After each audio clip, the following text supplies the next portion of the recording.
If you're betting March Madness based off seeding and hot streaks, you're already behind. Now, in the next few minutes, I'm going to show you exactly how to break down tournament teams with real efficiency signals inside of Outlier, so you can stop guessing on the upsets and start betting and identifying these structural edges inside of college basketball. And this process is exactly how I won over 100 units betting in March last year. It's important to know that in last March, the teams that survived were by no means the flashiest, but instead they ranked top 30 in efficiency and then bottom 50 in turnover rate. And why?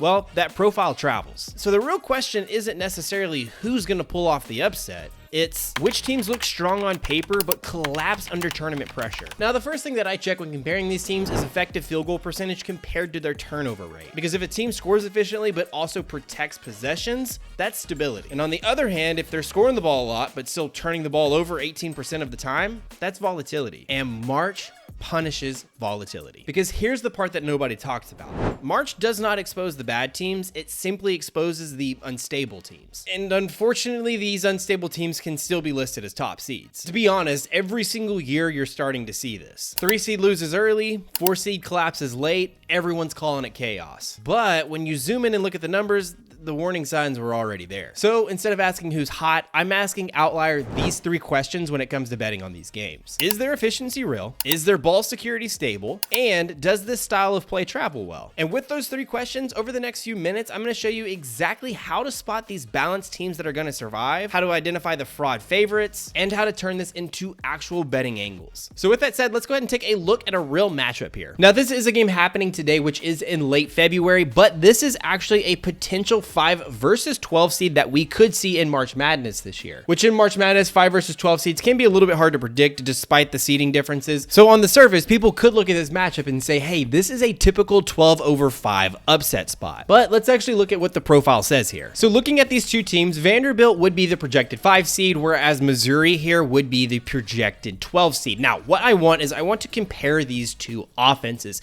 And there's really 5 different categories that I'm looking at. Those being effective field goal percentage, turnover percentage, offensive rebound percentage, free throw percentage, and then assist to turnover ratio. Those are the 5 things that I care about. Now, when looking at these two offenses, you can already see that both of them are top 50 offenses in effective field goal percentage, Vanderbilt having the slight edge over them, but again, nothing too much. What sticks out to me between these two teams is obviously this turnover percentage. Vanderbilt is a very good offensive team. Not only are they shooting the ball at a very effective rate, but they're also not turning the ball over. Missouri is shooting the ball at a very effective rate, but as you can see, they rank in the bottom third of all of college basketball. Now, free throw percentage, also not very good for Missouri, right?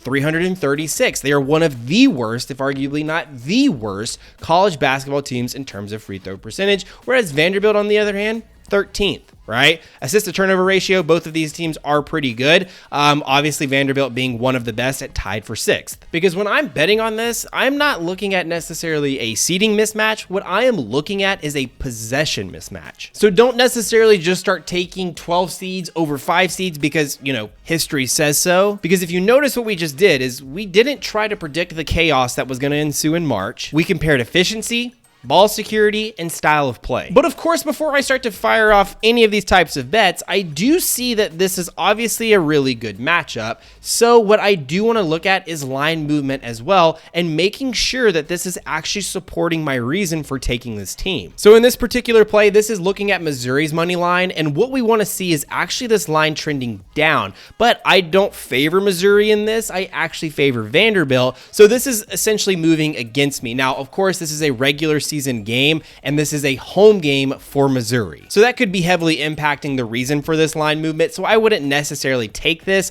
but for instance, if we were to see this in March where it's a neutral setting, I would want to see that either stay flat or kind of moving in my direction. Because unfortunately, it is small things like this that will inevitably end up blowing up our brackets or even making us lose a bet. And speaking of teams that are actually going to likely blow up everyone's bracket once again this year, top seeds, the ones that everyone assumes is safe. Because on paper, these teams look dominant. They shoot the ball well, they score a ton of points, and they simply win games. But once again, here's where I get skeptical. And that's unfortunately going to be teams like UConn this year. They rank in the top 50 in effective field goal percentage, 2-point percentage, 3-point percentage, and even do really good at assist to turnover ratio.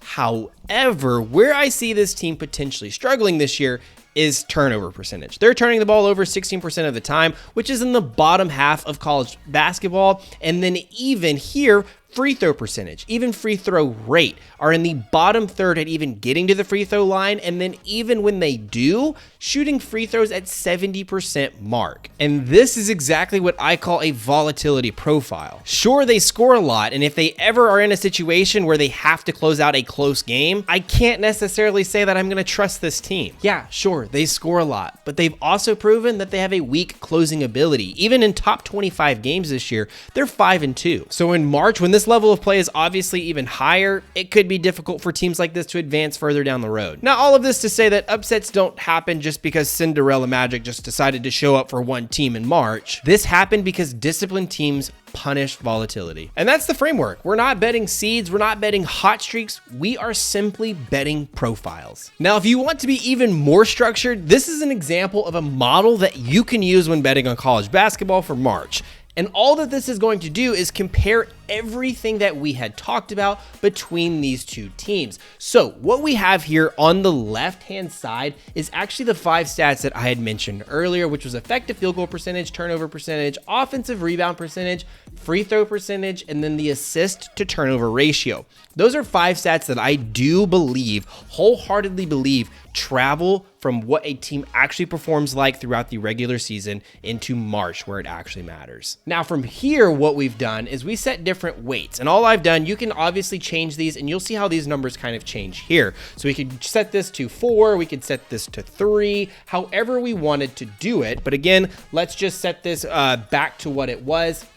And these are all of the different weights. I am just saying, hey, for instance, I want effective field goal percentage to carry the most weight, followed by free throw percentage, turnover percentage, offensive rebound, and then the assist to turnover ratio. Now, there are some formulas in here that I won't bore you with throughout this entire thing, but all we're going to do is look back at Outlier and plug in these numbers. So what we have here is Vanderbilt versus Missouri, and we're going to put both of those offense versus defense, because what I'm trying to do here is compare how does this offense going to perform versus this defense. So as we're going through and putting in all of this information, it's important to know that on the offensive side, free throw percentage, we are not doing free throw rate. That will be on the defensive side. So what we'll go here is that 78%. So for them, it's 78%. And let me go ahead and change this to Vandy, and we will change this to Missouri. Okay, and then assist to turnover ratio, that is going to be at the bottom, and that is 1.9 for us. And then we're going to go do the same thing for Missouri. Missouri is at a 55.5.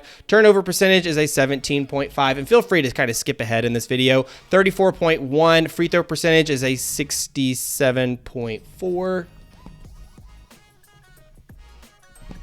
And then assist to turnover ratio is a 1.3. Now that we have all of the offense, we're going to actually go ahead and do the defense now. So we're going to go defense. And as I mentioned, this is the only difference. So we're going to keep going down the line. Turnover percentage is a 17.9. Offensive rebound is a 26.2. And then here is what we care about. This is the free throw rate. We're not doing free throw percentage when we're looking at defense. We're doing the free throw rate. How often are they letting their opponents get to the free throw line? And this is a decimal, but we're going to convert that to a percent. So instead of 0.401, it is actually 40.1%. And then assist to turnover is 0.9. Now we'll do this exact same thing for Missouri, and going back at the top, 50.2, 16.1, 27.9. Free throw rate is 35.6, and then assist to turnover is 1.2. So now that we have this, what we have is a weighted offensive score for each of these teams on top of a weighted defensive score for both of these teams. Now, what this is going to give us is some sort of matchup edge. So Vandy offense versus Missouri defense, this is the final score that they're getting. And then the same thing, Vandy defense versus the Missouri offense. So the flip of that, and then this is going to be Missouri score. Now, this is going to give us some bit of an edge. As I had said, I am leaning towards Vandy in that just based off of that. I didn't necessarily need to put that in here, but this is telling me what kind of edge that I'm getting. Small edge, medium edge, or large edge. As you can see, this is greater than 40. So this is saying that Vandy in this matchup should have quite a large edge because this profile matchup travels unlike Missouri's has throughout the entire regular season. Because if one team has a gap of over 40 plus, typically not random. Now, if you did want a copy of this sheet, I did link this down in the description below, so make sure to go check that out and feel free to absolutely change these weights with games that are happening today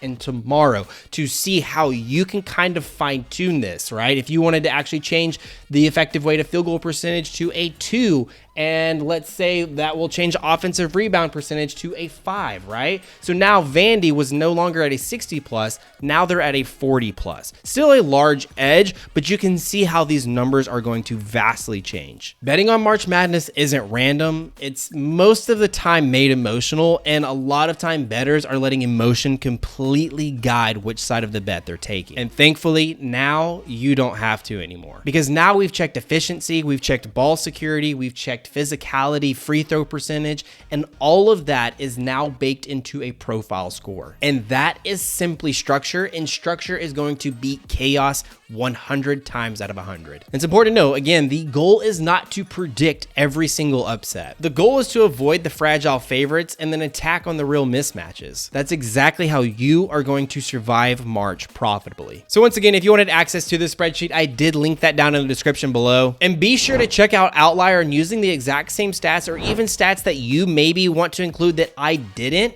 But lastly, make sure that you are also checking that line movement to further justify your reason for taking that bet. So just remember, March Madness punishes volatility, whereas structure rewards discipline. Anyways, if you have any questions, please drop those down in the comments below and we will be getting back to you as soon as possible. Best of luck betting in March.